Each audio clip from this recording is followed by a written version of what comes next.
पूरा उत्तरी बिहार जो है वो बाढ़ की चपेट में है।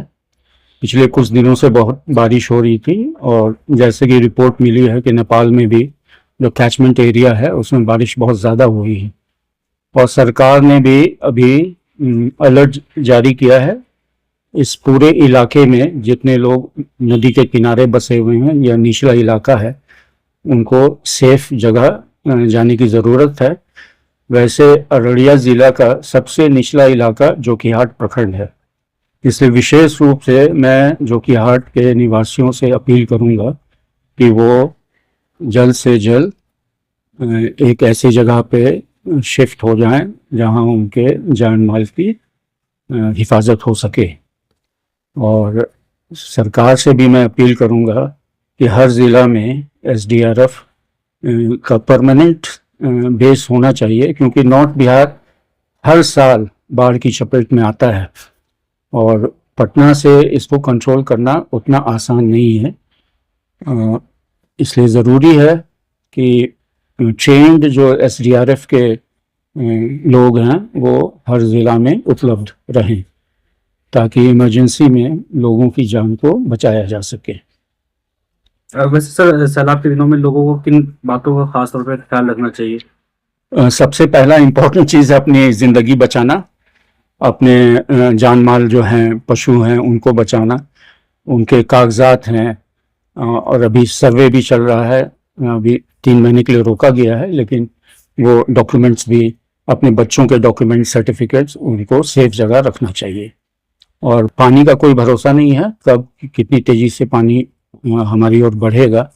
और पिछले 3-4 दशकों में जो भी इंफ्रास्ट्रक्चर डेवलपमेंट हुआ है तो जो ड्रेनेज पैटर्न है इस एरिया का वो कहीं ना कहीं अफेक्टेड हुआ है। तो पानी कितने दिनों के बाद निकलेगा इसकी भी सही जानकारी किसी के पास नहीं है।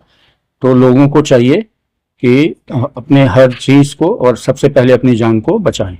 तो इस एरिया में फ्लड के क्या रीजन हो सकते हैं? आप क्या रीजन समझते हैं? देखिए, ये कोसी से लेके महानंदा के बीच में काफ़ी नदियां हैं और इतने सालों में वो नदी की जो गहराई है वो कम हो गई है सिल्टेशन की वजह से। अब ये तो प्रोसेस नेचुरल है, इसमें कुछ किया नहीं जा सकता है। तो हम लोगों को चाहिए एक ड्रेनेज पैटर्न कि पानी आए तो जल्दी से जल्दी उसको रास्ता मिलना चाहिए निकलने का। दूसरा, हमको सीखना होगा पानी के साथ अपनी ज़िंदगी बिताने का। सिर्फ बांध बनाने से इसका कोई हल निकलने वाला नहीं है। जनसुराज से आपको जोड़कर देखा जा रहा है, क्या मतलब जोकीहाट से आपको आगे कैंडिडेट के तौर पे देखने की उम्मीद है क्या? जनसुराज से मैं बहुत दिनों पहले से जुड़ गया हूं और जुड़ने का एक ही कारण है कि बिहार में बदलाव की ज़रूरत है।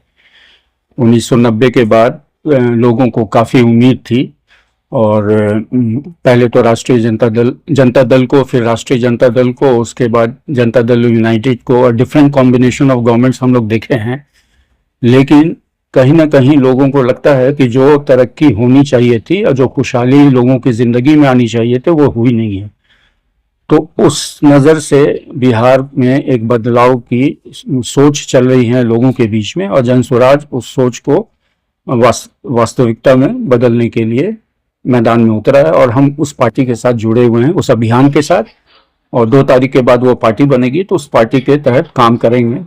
जहाँ तक जोकीहाट का सवाल है, तो जब बिहार में बदलाव होगा तो जोकीहाट में अवश्य होगा और पार्टी का जो आदेश होगा, मैं तो पार्टी के लिए काम कर रहा हूँ और जो भी निर्णय होगा कोई भी लड़ सकता है जोकीहाट से, जो सबसे अच्छा उम्मीदवार होगा वो जनसुराज की तरफ से उतरेगा। देखिए, नई पार्टी है, सोच बहुत अच्छी है। प्रशांत किशोर एक ऐसी शख्सियत हैं जो हमेशा ग्राउंड पे दिखता नहीं है। बहुत वर्षों के बाद कोई खड़ा हुआ है और एक बहुत बड़ा चैलेंज है उनके लिए भी और हमारे लिए भी कि बिहार को वापस उस पोजीशन पे पहुंचाया जाए जहां पे वो किसी ज़माने में था। टैलेंट की कमी नहीं है बिहार में और बहुत लोग हैं जो जनसुराज से जुड़े हुए हैं और मैं भी एक साधारण कार्यकर्ता हूं जनसुराज का। और मैं बस लोगों को ज्यादा से ज्यादा जन सुराज के साथ जोड़ने का काम कर रहा हूँ।